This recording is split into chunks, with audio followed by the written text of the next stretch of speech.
ರೈತ ಬಂಧುಗಳೇ, ಶುಂಠಿ ಹೊಲದಲ್ಲಿ ಮೇಲೆ ಗಿಡ ಚೆನ್ನಾಗಿ ಹಸಿರಾಗಿ ಕಾಣುತ್ತೆ. ಆದ್ರೆ ಕೊಯ್ಲು ಮಾಡಿ ಕಂದ ಕಿತ್ತಾಗ ಚಿಕ್ಕ ತೆಳ್ಳಗೆ ಹಬರು ಬರುತ್ತೆ. ಅದೇ ಹೊಲದಲ್ಲಿ ಅದೇ ತಳಿ ಅದೇ ನೀರು, ಆದ್ರೂ ಪಕ್ಕದ ರೈತರ ಕಂದ ದಪ್ಪ ದಪ್ಪ ಭಾರ ಭಾರ. ಇಳುವರಿ ತಕ್ಕಡಿ ಮೇಲೆ ಇಟ್ಟಾಗ ವ್ಯತ್ಯಾಸ ಕಾಣುತ್ತೆ. ಆ ಕ್ಷಣ ಅಷ್ಟು ತಿಂಗಳ ಶ್ರಮ ಎಲ್ಲ ಒಂದೇ ಸಲ ಕುಸಿದ ಹಾಗೆ ಅನ್ನಿಸ್ತೆ. ರೈತ ಬಂಧುಗಳೇ, ಈ ಸಮಸ್ಯೆಗೆ ಕಾರಣ ರೋಗ ಅಲ್ಲ, ಕೀಟ ಅಲ್ಲ, ನೀರಿನ ಕೊರತೆ ಅಲ್ಲ. ಶುಂಠಿ 4 ರಿಂದ 6 ತಿಂಗಳ ಹಂತದಲ್ಲಿ ಕಂದ ದಪ್ಪ ಆಗಲು ಬೇಕಾದ 5 ನಿರ್ದಿಷ್ಟ ಕ್ರಮ ಮಾಡಿಲ್ಲ ಅಂದ್ರೆ ಕಂದ ಎಂದು ತೂಕ ತುಂಬಲ್ಲ. ಇಂದಿನ ವಿಡಿಯೋದಲ್ಲಿ ಆ 5 ಕ್ರಮ ಸಂಪೂರ್ಣ ಹೇಳ್ತೇನೆ. ಒಂದು ಪಾಯಿಂಟ್ ಕೂಡ ತಪ್ಪಿಸಬೇಡಿ.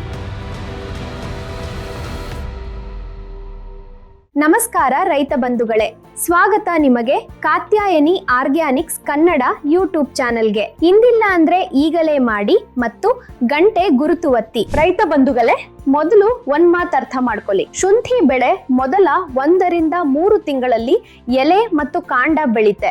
ಆ ಸಮಯ ಸಾರಜನಕ ಮುಖ್ಯ. ಆದ್ರೆ 4 ರಿಂದ 6 ತಿಂಗಳ ಹಂತ ಸಂಪೂರ್ಣ ಬೇರೆ ಕತೆ. ಈ ಸಮಯದಲ್ಲಿ ಗಿಡ ಮೇಲೆ ಬೆಳೆಯೋದು ನಿಲ್ಲಿಸಿ ಕಂದ ದಪ್ಪ ಮಾಡೋ ಕೆಲಸ ಶುರು ಮಾಡುತ್ತೆ. ಈ ಹಂತದಲ್ಲಿ ಸರಿಯಾದ ಪೋಷಣೆ ಮತ್ತು ಕ್ರಮ ಮಾಡಿದ್ರೆ ಕಂದ ದಪ್ಪ, ಭಾರ, ಮಾರಾಟಕ್ಕೆ ಯೋಗ್ಯ. ಮಾಡ್ಲಿಲ್ಲ ಅಂದ್ರೆ ಏಕ ರೀತಿ ನೀರು ಗೊಬ್ಬರ ಹಾಕಿದ್ರು ಕಂದ ಹಬುರ ಆಗ್ತೆ. ಈಗ ಮೊದಲ ಕ್ರಮ ನೋಡೋಣ. ಸಾರಜನಕದಿಂದ ಪೊಟ್ಯಾಶ್ಗೆ ಬದಲಿಸಿ. ಇದು 4 ರಿಂದ 6 ತಿಂಗಳ ಹಂತದ ಅತ್ಯಂತ ಮುಖ್ಯ ಬದಲಾವಣೆ. ಹೀಗೆ ಯೋಚಿಸಿ, ಎಲೆಗಳಲ್ಲಿ ಸೂರ್ಯನ ಬೆಳಕಿನಿಂದ ಆಹಾರ ತಯಾರಾಗ್ತೆ. ಆ ಆಹಾರ ಕಂದಕ್ಕೆ ಇಳಿಯಬೇಕಾದ್ರೆ ಒಂದು ಪಂಪ್ ಬೇಕು.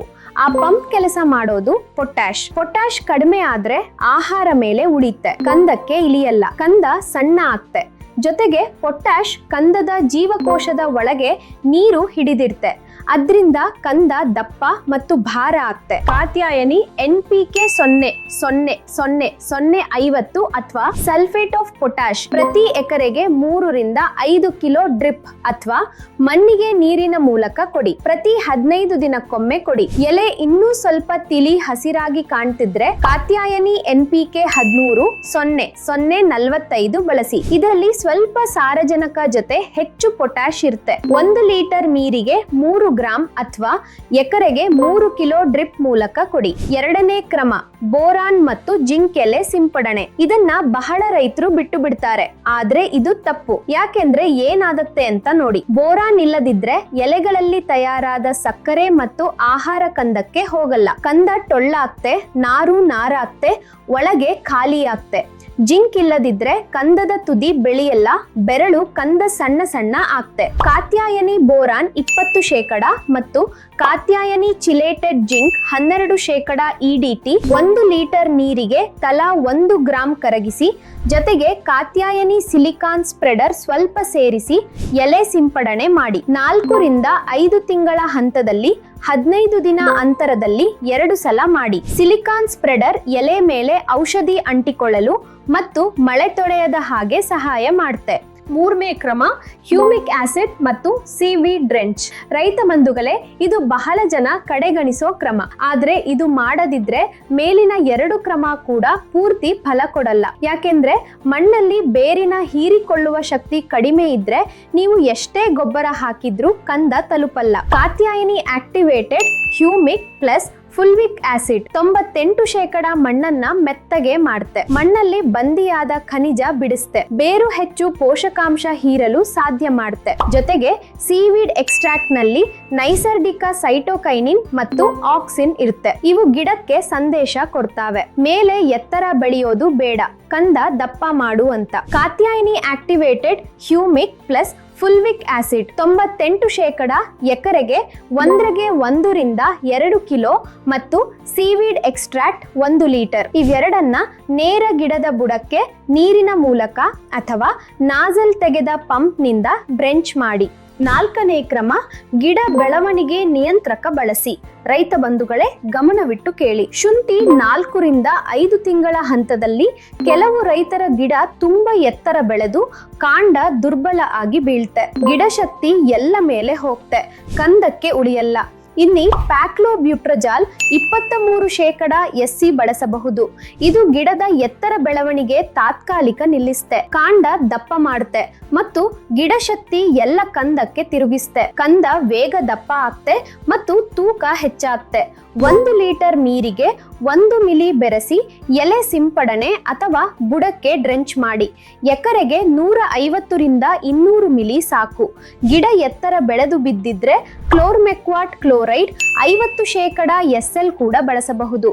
1 ಲೀಟರ್ ನೀರಿಗೆ 1.5 ರಿಂದ 2 ಮಿಲಿ ಸಿಂಪಡಿಸಿ. ಇದು ಕಾಂಡ ಎತ್ತರ ಕಡಿಮೆ ಮಾಡಿ ಪೋಷಕಾಂಶ ಕಂದಕ್ಕೆ ಕಳಿಸುತ್ತೆ. 5ನೇ ಕ್ರಮ ಮತ್ತು ಇದು ಅತ್ಯಂತ ಮುಖ್ಯ ಎಚ್ಚರಿಕೆ.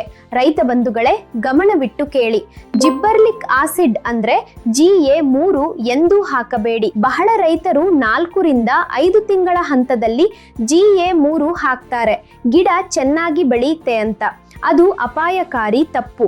GA3 ಗಿಡ ಮೇಲೆ ಎತ್ತರ ವೇಗ ಬೆಳೆಸುತ್ತೆ. ಗಿಡ ಎಲ್ಲ ಶಕ್ತಿ ಮೇಲೆ ಎಲೆ ಮತ್ತು ಕಾಂಡ ಬೆಳೆಯಲು ಖರ್ಚು ಮಾಡುತ್ತೆ. ಕಂದಕ್ಕೆ ಏನು ಉಳಿಯಲ್ಲ. ಕೊಯ್ಲು ಮಾಡಿದಾಗ ಕಂದ ಸಣ್ಣ, ತೆಳ್ಳಗೆ, ಹಗುರ, ಮಾರಾಟ ಬೆಲೆ ಕಡಿಮೆ. ಅದಕ್ಕಾಗಿ GA3 ಖಂಡಿತ ಬೇಡ. ಈ ಒಂದು ತಪ್ಪು ಇಡೀ ಸೀಸನ್ ಹಾಳು ಮಾಡುತ್ತೆ. ರೈತ ಬಂಧುಗಳೇ, ಒಂದ್ಸಲ ಎಲ್ಲ ನೆನಪಿಸ್ಕೊಳ್ಳಿ.